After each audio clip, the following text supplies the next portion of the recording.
दोस्तों, हमारे घर में बस मैं, मेरी मम्मी और पापा ही रहते थे।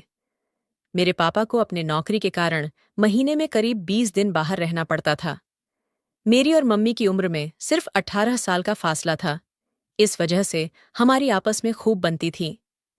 एक बार हमारी रोज की नौकरानी ने 15 दिन की छुट्टी ले ली। मम्मी ने सोचा कि किसी नए नौकर को बुलाने की बजाय वे खुद ही घर का सारा काम कर लेंगी। पहले दिन शाम के वक्त मम्मी ने झाड़ू निकाली। उन्होंने अपनी साड़ी का आंचल अच्छे से बांध रखा था। झाड़ू लगाने के बाद उन्होंने फर्श पर गीला कपड़ा फेरना शुरू किया। इस दौरान उन्होंने अपनी साड़ी और पेटीकोट को हल्का सा ऊपर खींच लिया, जिससे उनके पैरों का थोड़ा हिस्सा नजर आने लगा।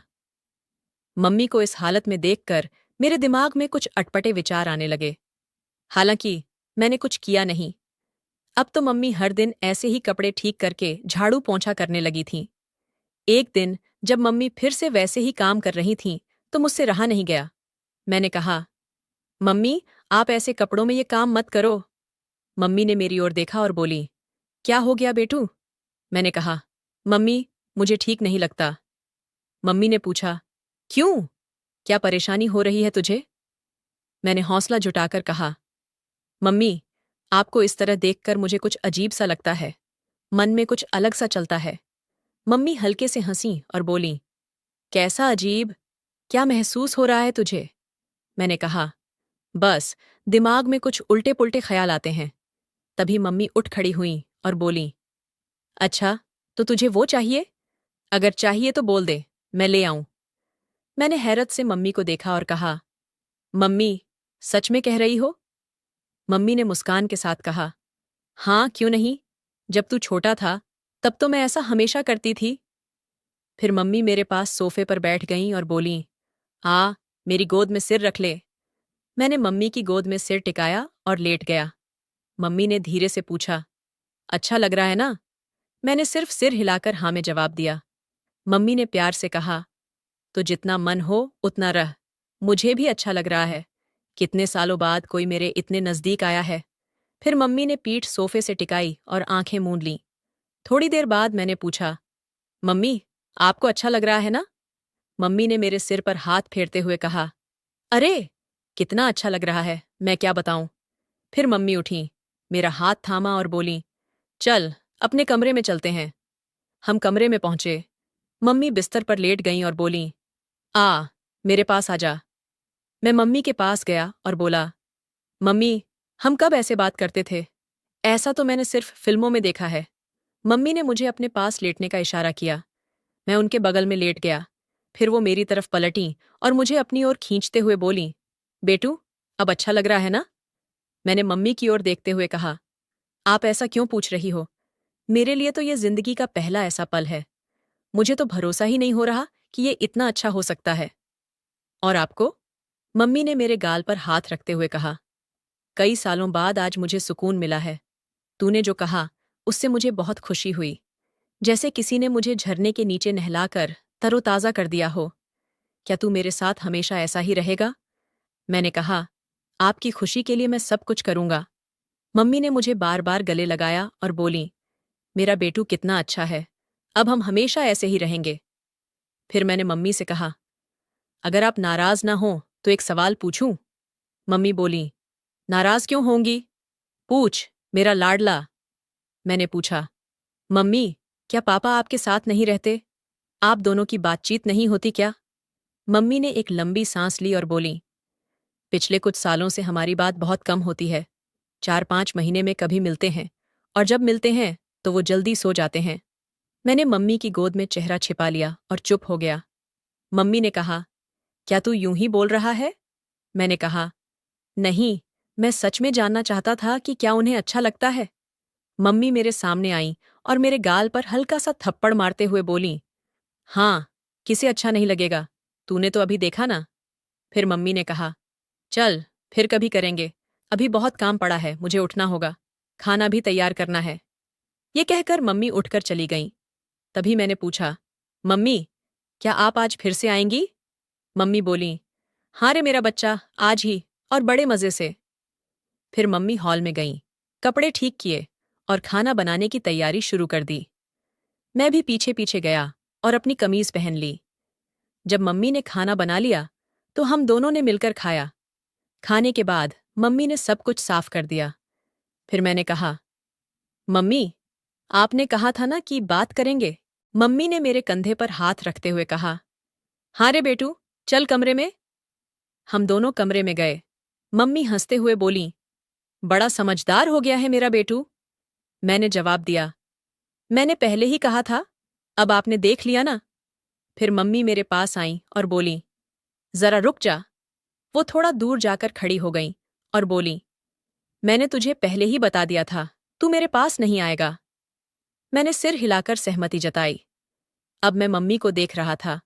तभी मम्मी ने फिर कहा, मैंने तुझे क्या कहा था बेटू, मेरे कहे बिना पास मत आना। मैं वहीं खड़ा रहा। फिर मम्मी ने मेरी ओर पीठ कर ली और बोली, सुन ले, फिर से कह रही हूं, मेरे कहे बिना पास मत आना। ये कहकर मम्मी खामोश हो गईं। मैं चुपचाप मम्मी को देखता रहा। थोड़ी देर की शांति के बाद मम्मी ने अपने हाथ से इशारा किया और बोली, अब आ मेरे पास। मैं मम्मी के पास चला गया। फिर मम्मी धीरे धीरे ड्रेसिंग टेबल के शीशे के सामने जाकर खड़ी हो गईं। मैंने मम्मी से कहा, मम्मी, अपने हाथ बगल में करो। मम्मी बोली, क्यों, क्या तकलीफ है? मैं हैरानी से देखने लगा। फिर मैंने मम्मी को अपनी तरफ मोड़ा। तब मम्मी ने मेरा हाथ पकड़ा और बिस्तर के पास ले गईं। मैंने मम्मी से कहा, मम्मी, अब सीधे खड़ी हो जाओ और हाँ, अब आंखें खोलकर मेरी ओर देखो। मम्मी ने आंखें खोल दीं। फिर मम्मी ने अपने हाथ कमर पर रखे और प्यार भरी नजरों से मुझे देखा। मैं कुछ देर तक उन्हें देखता रहा। फिर मम्मी शर्माते हुए बोली, तेरे पापा ने भी मुझे कभी इस तरह नहीं देखा, पर तूने अब देख लिया ना। फिर मम्मी बोली, अब लेट जा। थोड़ी देर बाद मम्मी ने कहा, अरे, तूने मुझे कितनी तेजी से पकड़ा था। मैंने फौरन मम्मी से माफी मांगी। मम्मी ने प्यार से कहा, कोई बात नहीं, गुस्सा आने पर ऐसा हो जाता है। मैंने हाँ कहा। फिर मम्मी बोली, अब मैं थक गई हूं, मुझे सोने दे। मैंने मम्मी से पूछा, मम्मी, क्या मैं आज आपके पास सो सकता हूं? पापा आ गए तो फिर ऐसा मौका नहीं मिलेगा। मम्मी हंसकर बोली, अरे, इसमें पूछने की क्या बात है, यहीं सो जा, मुझे भी मजा आएगा। और जब पापा आ जाए, अगर तू चाहे तो हम कोई बहाना बनाकर दूसरी जगह चले जाएंगे। मैं सब देख लूंगी। मैंने फिर पूछा, तो मैं ऐसे ही सो जाऊं? मम्मी मुस्कुराई और बोली, तू तो बड़ा शैतान है, मेरी गोद में सो, बहुत अच्छी नींद आएगी। मैंने फिर से पूछा, सच में? मम्मी ने मुझे पास खींचकर कहा, हाँ, कभी कभी तेरे पापा भी ऐसा चाहते हैं तो उन्हें भी यही कहती हूं। फिर मम्मी मुझे प्यार से सहलाने लगीं। थोड़ी ही देर में मुझे नींद आ गई। कुछ वक्त बाद मेरी आंख खुली। घड़ी देखी तो 2 घंटे बीत चुके थे। मैंने फटाफट मम्मी की ओर देखा। मम्मी अभी भी जाग रही थीं और मुझे बड़े प्यार से देख रही थीं। मम्मी ने पूछा, नींद हो गई? मैंने कहा, नहीं, पर आप अब तक जाग रही हो? मम्मी ने मेरे गाल पर हाथ फेरते हुए कहा, मुझे नींद नहीं आई, बस तुझे देखती रही। फिर मम्मी बोली, चल, फिर से थपकी देकर सुला दूं। मैंने हंसकर कहा, अच्छा, यहां देखो। फिर मम्मी मेरे पास बैठी, मुस्कुराई और बोली, अब खुश है? मैंने मम्मी की गोद में सिर रखकर कहा, खुश हूं, इतना खुश कि बयान नहीं कर सकता। मम्मी ने मेरे बालों में उंगलियां फेरते हुए कहा, आज मुझे भी बहुत खुशी मिली। मैंने पूछा, पर आप पापा से नाराज तो नहीं ना? मम्मी ने मुझे लाड करते हुए कहा, कभी कभी ऐसा हो जाता है। तभी मैंने फौरन कहा, लेकिन ये जल्दी ठीक हो जाएगा। मम्मी मजाक में गुस्सा दिखाते हुए बोली, अरे, तुझे हर वक्त इतनी जल्दी क्यों रहती है? मैंने जिद की, नहीं, कल नहीं, आज ही, बस 10 मिनट और रुकें, ठीक है? मम्मी ने कोई जवाब नहीं दिया। उन्होंने धीरे से मेरा सिर अपनी गोद से हटाया और मेरे पास लेटकर आंखें बंद कर लीं। 10 मिनट बाद मैंने मम्मी को हिलाया और कहा, मम्मी, 10 मिनट हो गए। मम्मी ने मुझे प्रणाम किया और बोली, चल, जैसा तूने चाहा वैसा हुआ, पर तू बड़ा जिद्दी हो गया है और अब तुझे इसकी लत भी लग गई है। फिर मम्मी बोली, मैं अब ऐसे ही लेटी रहूंगी, तू जा सकता है। उन्होंने लाइट बंद की और आंखें मूंद लीं। तभी मैंने पूछा, मम्मी, आपको पापा के साथ छल करने जैसा नहीं लगता? मम्मी बोली, बेटू, जो हो गया सो हो गया, अब उसका सोचकर क्या फायदा। हाँ, मुझे पापा के साथ धोखा करने जैसा लगता है, पर मैंने किसी और के साथ कुछ नहीं किया, बस अपने प्यारे बेटे के साथ हूँ। अब मुझे कुछ गलत नहीं लगता। अब सो जा, मैं भी सोती हूँ। मैंने कहा, मम्मी, मेरी एक और ख्वाहिश है, पर समझ नहीं आ रहा कि कैसे पूरी करूं। बता दूं? मम्मी बोली, हाँ, बता। मैंने कहा, मुझे एक बार असली मम्मी को सच्चे अनुभव के साथ देखना है। मम्मी बोली, ये थोड़ा मुश्किल है, पर नामुमकिन नहीं। जब पापा आएंगे तो हम कोशिश करेंगे। वैसे भी पापा को शराब पीना पसंद है। मैं उन्हें थोड़ा ज्यादा पिला दूंगी। फिर जब हम बात करेंगे तो देख लेना, उन्हें कुछ पता नहीं चलेगा। हम हल्की रोशनी रखेंगे ताकि तुझे साफ दिखे। मैंने कहा, क्या शानदार योजना बनाई है। मम्मी बोली, पर जब पापा से बात होगी तो तू मना तो नहीं करेगा ना? मैंने जवाब दिया, अरे, जब वो होंगे तो मेरा काम जल्दी कैसे होगा? मम्मी बोली, फिक्र मत कर, जैसे ही बात खत्म होगी मैं तेरे पास आ जाऊंगी। अब चिंता छोड़, मैं सब संभाल लूंगी। फिर हम सो गए। अगले 2-3 दिन ऐसे ही गुजर गए। पापा के आने तक मैं और मम्मी दिन में 3 बार बाहर टहलने जाते रहे। 7 दिन बाद पापा दौरे से लौटे, पर 3 दिन बाद फिर चले गए। उसी दिन मम्मी की एक दोस्त घर आई। मुझे उनकी बातों में रुचि नहीं थी, तो मैं अपने कमरे में चला गया, पर उनकी बातें मेरे कानों तक पहुंच रही थीं। मम्मी की दोस्त का नाम शालिनी था। उसने कहा, क्या हाल है सुनीता? सब कैसे चल रहा है? आज तू बहुत खुश दिख रही है, क्या बात है? मम्मी बोली, हाँ, सच में मैं बहुत खुश हूँ। मेरी परेशानी हल हो गई। पर तू उदास क्यों लग रही है? शालिनी बोली, मैंने कोशिश की, पर कुछ नहीं हो पा रहा। मम्मी बोली, शालिनी, मुझे अब भी वो सम्मान नहीं मिलता। शालिनी ने पूछा, अरे, सच में? मम्मी बोली, हाँ यार, वो 1-2 बार तो कहते हैं, पर फिर 2-3 मिनट में काम पर निकल जाते हैं। मुझे बहुत गुस्सा आता है, मन जलता है और चिढ़ होती है। मैं बार बार प्यार से समझाती हूँ, सोचती हूँ कि अगली बार शायद रुकें और मेरा मन ठंडा हो, पर कुछ फायदा नहीं। शालिनी ने पूछा, पर सुनीता, तुझे कोई हल तो मिला होगा? किसी दोस्त के जानने वाले से बात की? मम्मी बोली, देख शालिनी, फोन तो तेरे घर में ही है। तू अपने रोहन से क्यों नहीं कहती? अच्छा और जवान लड़का है, तेरी मदद कर देगा। शालिनी चौंकी और बोली, अरे, तू क्या बोल रही है? लगता है तुझे खुद कोई अनुभव है। मम्मी बोली, अरे हाँ, मैं अपने तजुर्बे से ही कह रही हूँ। मुझे याद है, 6-7 दिन पहले मैंने बेटू को कुछ काम सिखाया था। पहले वो हिचक रहा था, पर फिर मान गया। शुरू में मुझे भी थोड़ा बुरा लगा, पर मैंने सोच लिया कि अपनी राह खुद बनानी है। फिर मैंने उससे काम करवाया। वो बहुत प्यार से बोलता है, मुझे पूरा सम्मान देता है। अब तो 7 दिनों से हम दिन में कम से कम 4 बार मिलते हैं। मम्मी आगे बोली, शालिनी, तू रोहन से बात करना। फिर अगले 5-10 मिनट तक मम्मी ने बहुत मजेदार बातें की। मैं कमरे से बाहर झांकने लगा। मम्मी बोल रही थीं, पर शालिनी थोड़ी बेचैन लग रही थी। तभी शालिनी बोली, तू क्या कह रही है सुनीता? मुझसे ये नहीं हो पाएगा। रोहन तो बहुत भोला है। फिर उसने धीरे से कहा, पर सुनीता, अगर मैं तुझसे कुछ मांगूं तो मानेगी? मम्मी बोली, हाँ हाँ, बता क्या चाहिए? शालिनी हिचकते हुए बोली, कैसे कहूं? क्या तू अपना बेटू मुझे दे सकती है? वो मेरा बेटा तो नहीं है। मुझे अपनी झिझक तोड़नी है ना? मम्मी सोच में पड़ गईं और बोली, रोहन की चिंता मत कर। पहले मैं बेटू से पूछती हूँ। वो मना नहीं करेगा। उसे भी आदत हो गई है। शालिनी बोली, अरे, सोचते ही मेरा दिल जोर से धड़क रहा है। क्या अभी पूछ ले? मम्मी बोली, अरे, वो अभी घर में ही है। शालिनी चौंकी, सच में? अभी? तभी मम्मी ने मुझे पुकारा, बेटू, मेरे लिए एक काम करेगा? मैं फौरन बाहर आ गया। मुझे हंसी छूट गई और मैंने कहा, क्या बात है मम्मी? मम्मी ने पहले मेरा परिचय कराया। बेटू, ये मेरी दोस्त शालिनी है। ये तेरी मौसी लगती है। इसका एक काम है, क्या तू मेरे लिए करेगा?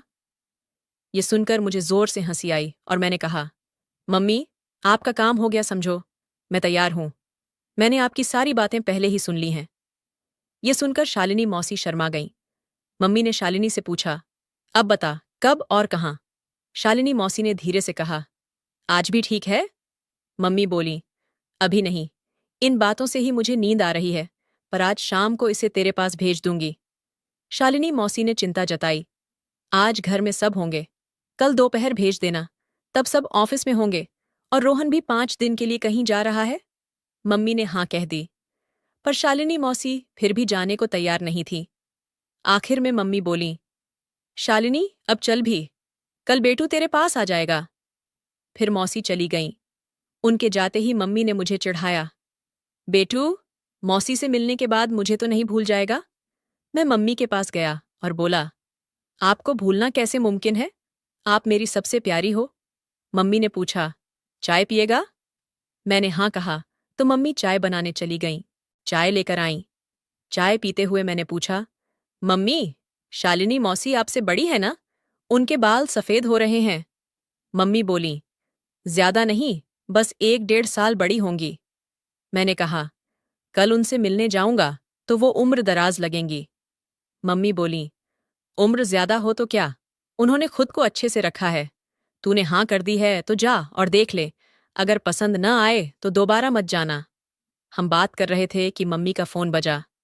मम्मी ने फोन उठाया और बोली, बोल शालिनी। शालिनी मौसी थोड़ा रुक कर बोली, बेटू अभी आ सकता है क्या?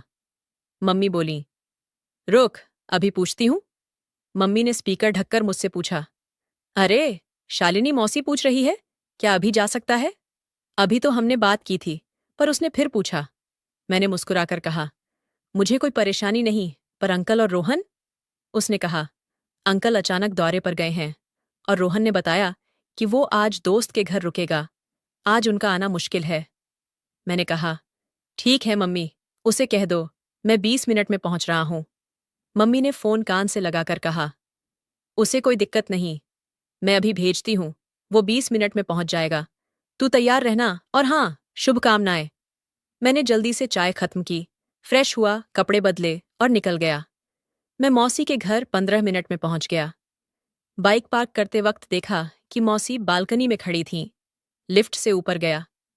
मौसी ने दरवाज़ा पहले ही खोल रखा था। वो हॉल में सोफे पर बैठी थीं। उन्होंने डीली कॉटन की कुर्ती और पायजामा पहना था। वो कुछ खास नहीं लग रही थीं। मैं मौसी के पास गया। मौसी बोली, अरे, दरवाज़ा तो बंद कर दे।